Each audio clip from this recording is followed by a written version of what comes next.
3.2, red flags, firing clients, late payments safeguarding your reputation, and more. In the idealized version of consulting, every project flows seamlessly from kickoff to final payment. But the reality of high-stakes service work is often far more turbulent. Navigating the dark side of client management, handling chronic late payments, spotting the subtle red flags of a toxic partnership, and knowing when to officially walk away is what separates the seasoned professional from the amateur. This phase of your business requires a transition from being a service provider to acting as a risk manager, where your primary objective is to protect your cash flow, your mental health, and your professional integrity. Mastering these difficult scenarios is not about being combative. It is about maintaining grace under pressure while enforcing the standards of your business.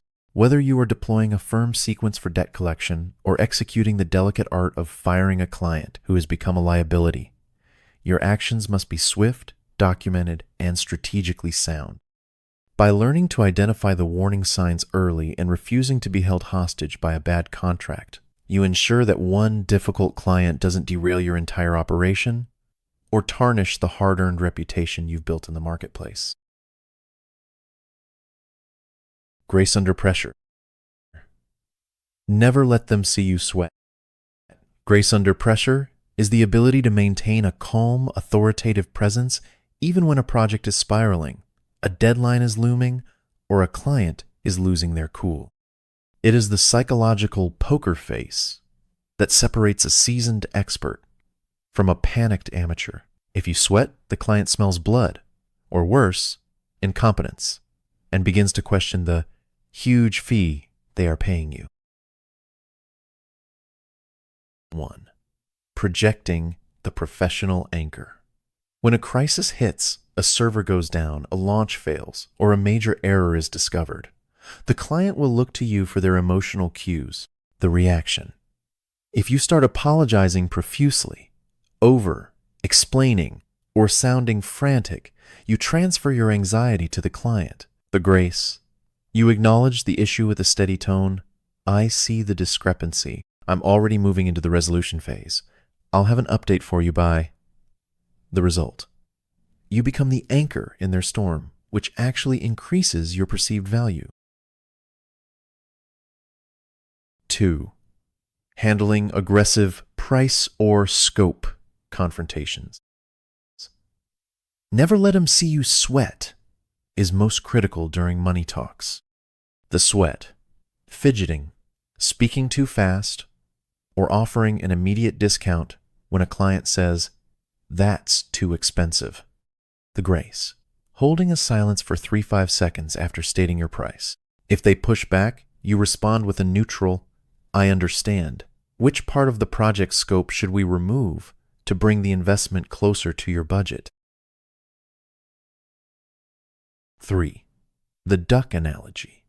In the words of professional coaches, you want to be like a duck, calm and unruffled on the surface, but paddling like hell underneath.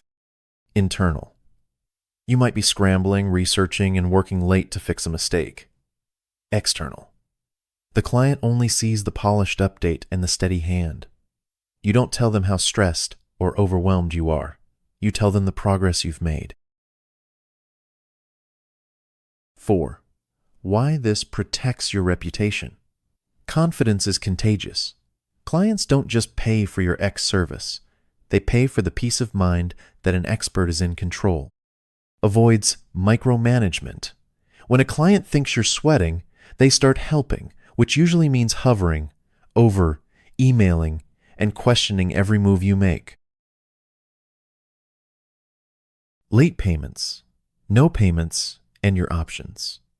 Late payments are part of business. They are not personal attacks. Your first job is emotional control. Your second job is structural response. Do not panic. Do not accuse. Do not escalate prematurely. Instead, respond with clarity. Just a quick note.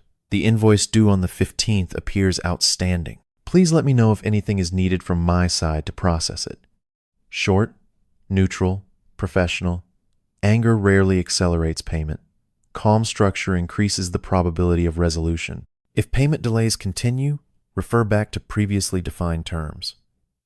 Pause work if necessary, calmly, not dramatically. Structure removes emotion from enforcement. If you continue delivering work while payment is late, you signal that deadlines matter more than compensation. Leverage is long-term. Sometimes clients genuinely experience cash flow strain. Work with serious clients when appropriate. Structured payment adjustments maintain relationships without surrendering authority. Example: if it helps, we can divide the remaining balance into 2 scheduled payments over the next 30 days. This shows flexibility without reducing value. Being patient is powerful. Being passive is expensive. Know the difference. Refunds. Don't be so quick to refund monies. Here's why. Refunds can feel threatening. They challenge your work, your time, and your professionalism, but emotion must never lead your response. First, evaluate whether the request is legitimate. Did you deliver what was agreed? Was scope clearly documented? Was communication maintained? Don't be too quick to refund a customer's money on a first request. Instead of giving a refund immediately to resolve a problem, see what you can learn first. For example, the customer says, "I'd like a refund." Your response: "Of course, but can you tell me what went wrong?" And then offer to do X or Y to fix the situation. Let the customers know that you value their business and your goal is for them to be highly satisfied with your services. Ultimately, it can cost more money to issue a refund. It can cost your reputation. So focus on providing added value to what the customer bought, so she is willing to give you another chance. Your goal is customer retention, and demonstrating that you value their loyalty can go a long way. When given the option, opt for credit for another product or service you provide. If a customer insists on a cash refund, try offering something with added value to maintain the customer and their money. Statistics show that customers that use credit cards versus cash actually spend more. That's a plus despite the small percentage you pay in transaction fees.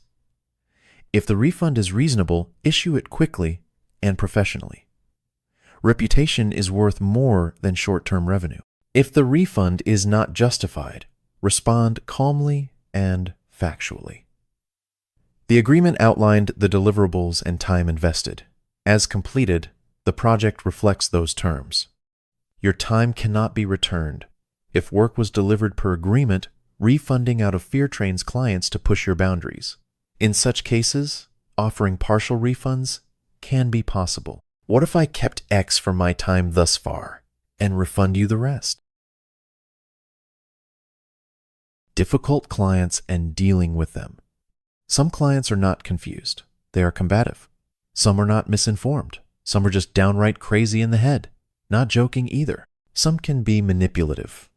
Recognizing the difference between a good client and a difficult one early protects you, your time, your reputation, and more. Warning signs include repeated scope changes without budget adjustment, constant comparison to cheaper providers, threats of bad reviews during negotiation, refusal to commit to deposits. The client who negotiates aggressively before paying will negotiate aggressively during the work period and after paying. When necessary, disengage professionally. At this stage, it may be best to pause the project. I'm happy to provide all completed materials to date. Calm exits preserve reputation. Emotional exits create damage. Firing clients when you have to, and sometimes you have to. Firing a client is a strategic business decision that is appropriate when the relationship is no longer mutually beneficial, respectful, or profitable. If you do an outstanding job on qualifying your clients, then you will likely never have to fire a client. As a service provider of any kind, it is important to know when and how to fire a client when the situation, if ever, presents itself. How do you know when you should fire a client? It is time to part ways if the client exhibits red flags that persist despite your attempts to resolve them. Abuse and hostility. Non-negotiable deal breakers like yelling, insults, or personal attacks. Boundary and respect issues. Repeatedly ignoring your set business hours, micromanaging, or second-guessing your expertise. Financial red flags. Consistent late payments, refusing to pay agreed upon rates, or scope creep, where they demand extra work for free. Misalignment. When the relationship no longer fits your long-term business goals, or if you simply dread every interaction with them. How do you fire a client professionally? The goal is to end the relationship cleanly without burning any bridges or damaging your reputation. Remember, you might be happy you're letting go a crazy client, but the crazy client isn't happy. And once you fire them, you can be sure they're going to talk about you to their friends and colleagues. So, check your contract. Review your termination clause to confirm notice requirements, such as 30 days, and your obligations. Prep the handover. Have all completed files, data, and final invoices ready. If appropriate, prepare a transition plan to ensure the client isn't left in the lurch. Deliver the news directly. First, give the client a warning, if possible. And, to protect yourself, do this first verbally and then follow up in an email for written documentation. This gives your client a chance to change their tune so they can keep working with you. Method. A phone or video call is often best for high-touch relationships. Email is acceptable for toxic situations to ensure a clear paper trail. Messaging. Keep it brief, factual, and unemotional. Use, "It's not you, it's me." Framing such as changing business direction or lack of capacity to avoid a defensive confrontation. Offer a referral. If the client is just a bad fit, not abusive, recommend another professional who might be a better match. This builds goodwill and eases their transition. Refund if necessary. If you haven't delivered work they already paid for, issuing a refund can maintain the moral high ground and prevent negative reviews. Safeguarding your reputation. First and foremost, in the world of expertise-based services, your reputation is your only true currency. While a contract protects your bank account, your reputation protects your future pipeline. If the former is empty, you can refill it. But if the latter is bankrupt, your business is effectively over. Your reputation is long-term capital. Always respond professionally, even when provoked. Keep communication documented. Avoid public arguments. Let your consistency speak for you. Online reviews are emotional.